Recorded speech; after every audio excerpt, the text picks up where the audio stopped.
Hi, and welcome to Red Cup Conversations. I'm your host, Kris Poliquin. This is a production of Red Apples Media. If you're watching us on television, you're doing so on Lake Sumter TV, Comcast Channel 13, Bright House 498, and CenturyLink Prism Channel 83.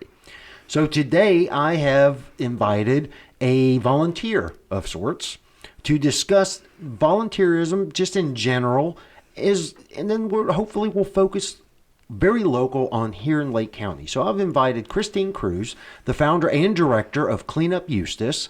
Christine, thanks for coming on to the show. I know it was a lot to get here. Thanks for inviting me, Kris. I'm glad to be here. Well, thank you again. And I know you're glad to be here. Look how happy you are. All right, so for those who don't know who you are, tell us a little bit about you. Well, I've lived in Lake County for about 15 years now.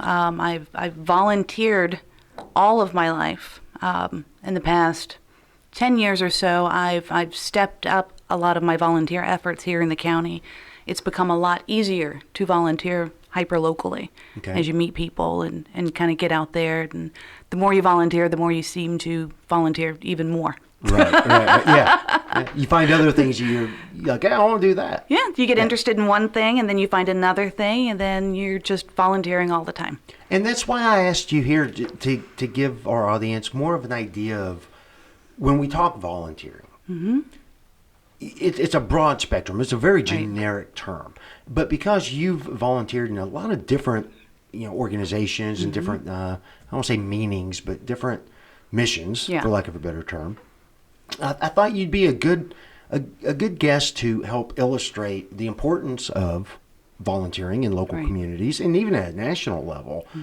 But I don't know. I find it interesting because a lot of people do want to volunteer or have thought about it and then don't because they think it's going to be, a lot involved. Right. And don't know how to get started. And you don't know how to get started, and they don't know where to look, and there's multiple different organizations. A lot of times they're all doing the same thing. So do you pick one? Do you go to the other? But generally, I find that the people who do volunteer tend to continue to volunteer. Would you find that to be true as well? Absolutely. Absolutely. You'll see volunteers, they'll come to clean up, but they also volunteer in other areas. Some of our volunteers do content writing for non-charity websites. Uh-huh. Some of them work with the Boys and Girls Club, or they work with Boy Scouts and Girl Scouts. They don't just volunteer in one area. They volunteer in multiple areas. Right. And you see that with volunteers pretty much consistently. And so what are some of the things, because you've been volunteering pretty much your whole life from the sounds of it. Mm-hmm. Can you give us some examples of some of the things that have gotten you to the point where you volunteered and now you're founding your own little program? I don't want to say little program, but we'll get into that as well because everything starts small. Mm-hmm. And then depending on how big it gets, depends on the involvement. Right. I grew up in a house that was a very service-oriented house. My father coached youth sports. Mm-hmm. My mother coached youth sports. So she was the coach of my softball team. My father was the coach of the football team. And we were constantly out and constantly doing not just youth sports, but then we volunteered in the community. When I was 15 years old, I took a mission trip to Haiti and the Dominican Republic, where we rebuilt a school. Good Lord. So you've been at this. I've been doing it for a long time. National organizations, state organizations, international organizations. Once you kind of get that bug to go out and provide service to others, and that's where your joy is, it's hard to stop doing it. It's hard to not contribute because then I don't want to say you necessarily feel lazy, but you feel if you're not contributing something, you kind of lose part of your purpose. Right. So as you volunteer, it helps to find purpose in life and bring you joy and bring you to a much higher plane. No, I understand. Yeah. It makes you feel good. So makes you feel good about you. Exactly. And you're helping others. And again, there's a lot of organizations out there that require this, right? They require volunteers because they don't have the funding or the services that are already there just aren't adequate, and it requires more.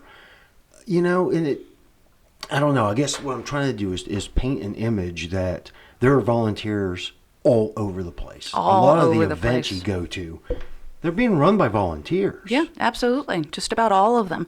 And you find volunteers in every single area of life. You find volunteers with children, like I mentioned with my parents volunteering for youth sports. Right.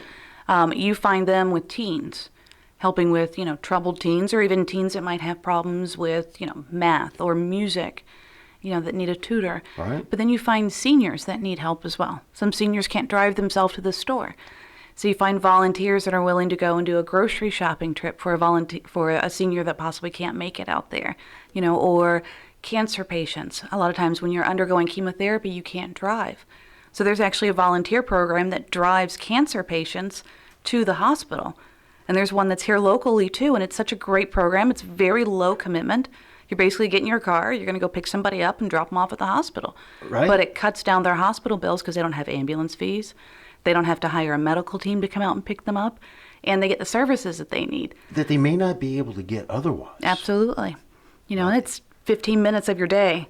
And I know you brought some statistics with you. Yeah. We'll get into that here in a little bit, but the impact that it has on local communities. And I'm not even talking about just Lake County. In general, nationally, and again, you got statistics, but it's volunteers are doing a lot of good things, a lot of good work for a lot of good causes, Right. with good reason, I should say. Right. Well, nationally, there were 77 million Americans who volunteered. Those aren't the hours.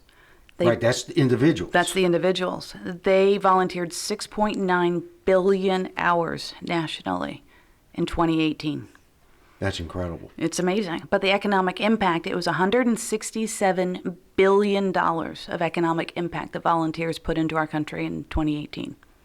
It's absolutely amazing. That's ridiculous. And again, because there's a lot of people, I don't want to say like you, but like you. I mean, you're, for lack of a better term, an accomplished volunteer. I'm like a pro volunteer. You've almost made it a profession. In fact, you've been recognized several times. Can you tell our audience a little bit about that?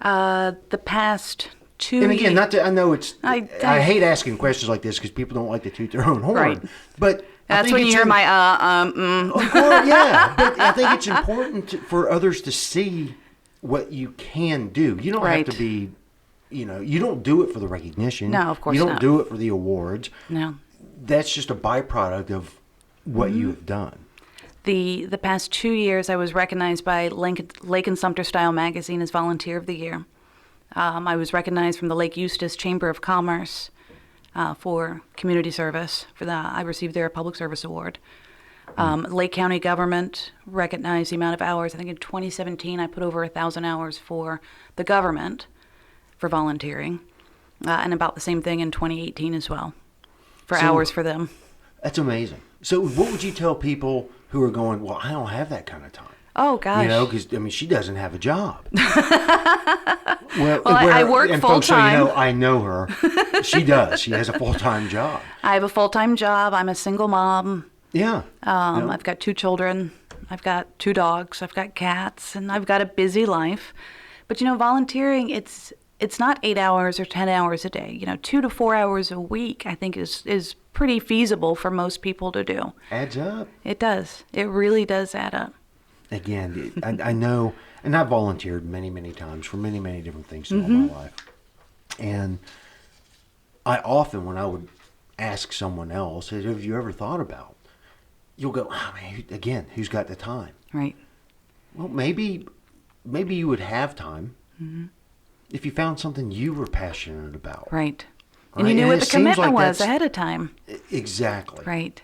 I think that's one of the reasons why so many people volunteer for CleanUp Eustis.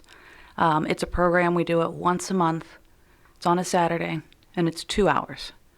See, now you're able, and we're going to get into CleanUp Eustis because I find that a very, that's a service that you take for granted because you expect it to have already been done, right. paid for. And by somebody tax else dollars. does it, right? Well, yeah, the government does that, right? So now that's nationally, right? Some of these statistics. What about Lake County? Just to put things into a closer perspective. So in Lake County, I'm not sure if all of the organizations that have volunteers and volunteer hours report what those hours are. Right. But Lake County government does. Because Okay. when you volunteer for the government, you fill out paperwork, you send it in, they do background checks on you, and then you can go out and volunteer. And your volunteerism might be working at the library and doing reading, you might be working with amateur radios, you could be working at the animal shelter. But they track all of those hours. In 2017, volunteers contributed over 19,000 hours. That's here in That's Lake here County. in Lake County. That's our community. That's our community, and that was the equivalent of 9 minimum wage jobs. It's $154,000 if you want to put it into an annual salary, but if you've got 9 people paid minimum wage, volunteers in Lake County alone covered 9 different jobs. That's how much work they did Full-time. Full-time for the county. That's incredible. It's absolutely amazing. And in 2018, they actually surpassed the amount of numbers. They had over 20,000 hours. So it was an extra 1,000 hours. It's even more jobs we covered in 2018. And I don't have the numbers for 2019. No, but that's fine. That's fine. Yeah, It's still, that's a we're lot of still- hours. We're still new, yeah. And that's a lot of money here in Lake County that we were able to save just by having so many volunteers. And this is Exactly. the amount of stuff we were able to put back into our community Exactly. And for our community. and for our community. Well, Christine, we need to take a quick break, but when we return, Okay. I'd like to continue our conversation and maybe Great. get into CleanUp Eustis. Sounds good. We'll be back in a moment.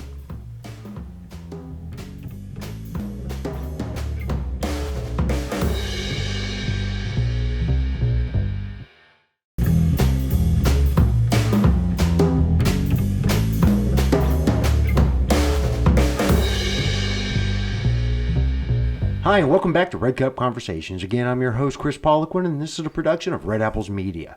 So before the break, we were talking with founder and director of CleanUp Eustis, Cruz, about volunteering in general, I would say, or more the bigger picture, trying to bring it home a little bit. Right. Do you have any idea of what, I don't know, maybe what's the favorites are? So, like, do you have, more people volunteering for animal shelters versus the homeless or things like that? Is there any way of knowing what's popular? Well, here in the state of Florida, the most popular type of volunteering is collecting and preparing and distributing food. And you can find a lot of stats on local volunteerism at nationalservice.gov.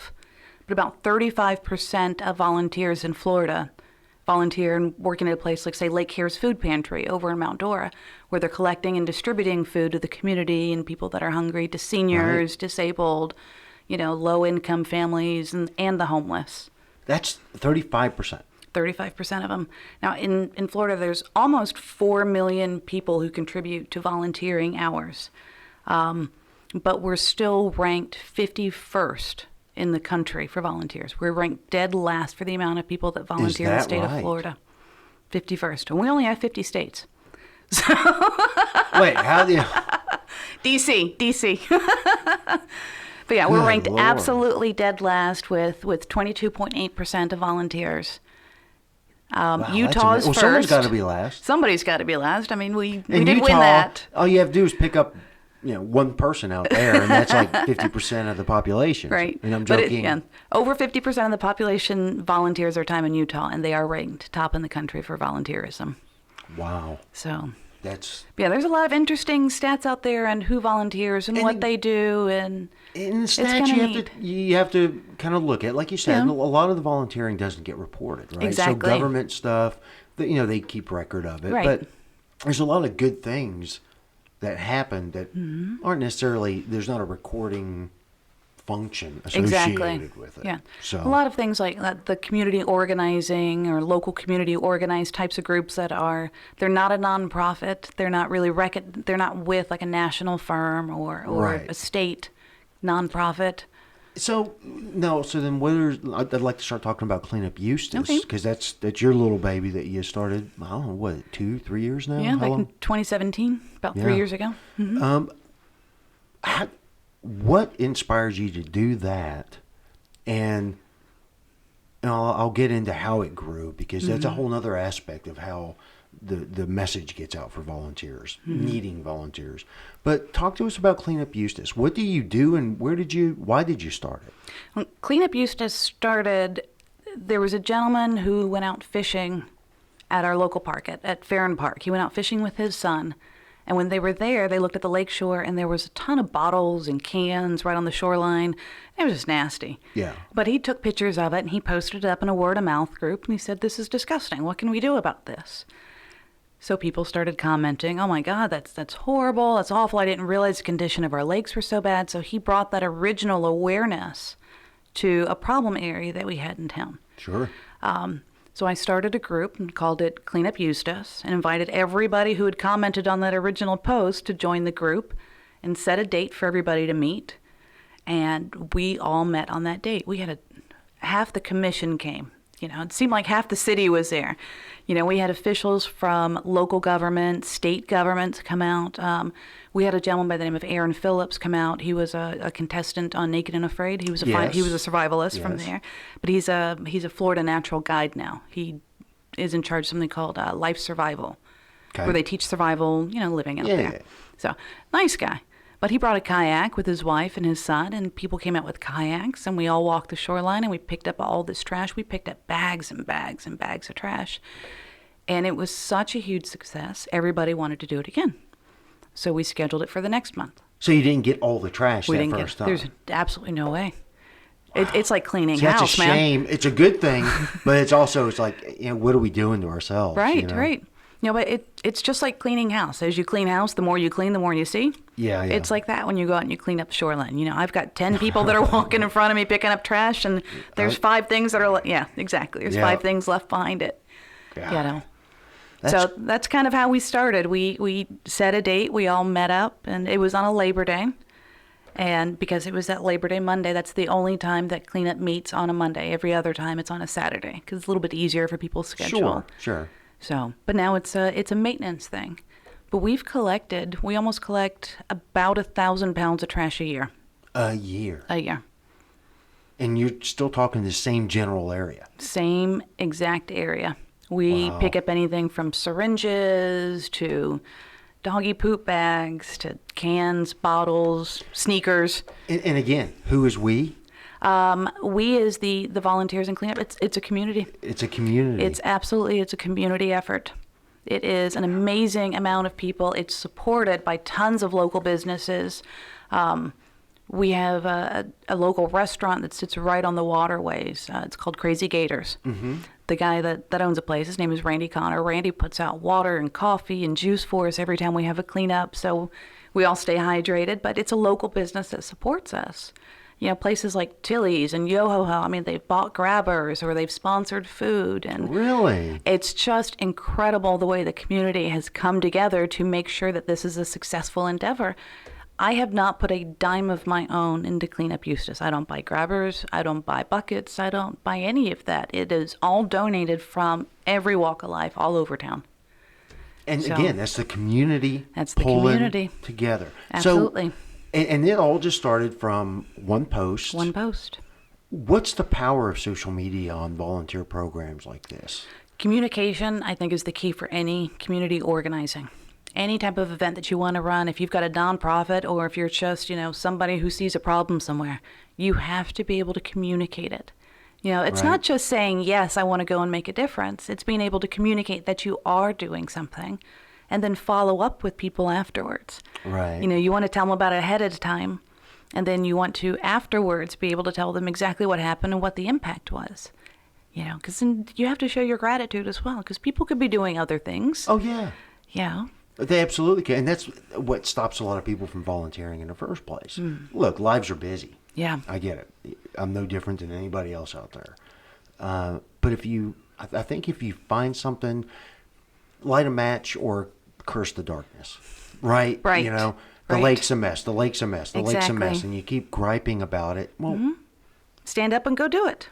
Just go do the thing. Because really, it's not that painful. No. At the end, and this is a concept because I think a lot of times people are afraid of commitment. Right. So you show up once, that means I have to go every day. Oh, yeah, and that's it's so not even the case. Yeah, Yeah, and that is a big fear. It's a big stopgap, but it's really not the case. If you wanted to go out and volunteer, you could go for a half an hour. You can go for 2 hours. You can go, every week. Whatever your commitment level are. They're grateful that you're there. If you come to clean up once, I'm grateful that you came for those couple of hours. And I know that you're going to feel better about yourself. Yeah, I don't expect absolutely. you to come back the next time. I'm glad that you came that one time. Right. And I think most nonprofits and most community organizations feel the exact same way. They're grateful for any amount of time somebody can give to them. And that you should just get up, go out, and join somebody. Yeah. So it can be difficult to find places to go. So you had mentioned social media. That's a great avenue to locate a place for you to volunteer. Right. You can go online also. You can look at like the Lake County government website and show places that you can go and volunteer at, or talk to people, or even just call your local city. Your local city manager is going to know places that you can volunteer at or where there's a need. And again, follow your passion. Follow the passion. If you want to save the bullfrogs of, the Panhandle, I'm sure There's a bullfrog group for you. there's a bullfrog group out there, But if it wasn't the volunteer aspect, if it wasn't so important, we wouldn't be, I don't want to say requiring, but asking for so much. Right. Right. And I mean, even businesses, and like I said, some of these events, the working force in a lot of instances is the volunteers. Absolutely it is. It It makes such a tremendous impact on the day-to-day lives of so many people. Yeah. When you follow your passion might be cars. And maybe you can fix the car of, let's say, a chemo patient who's not able to take it into the mechanic. Maybe you can go and do that oil change. Right. Or maybe you love to read. You can go read at the library. If you like to write, you can help a nonprofit write their website or maybe write a newsletter for them.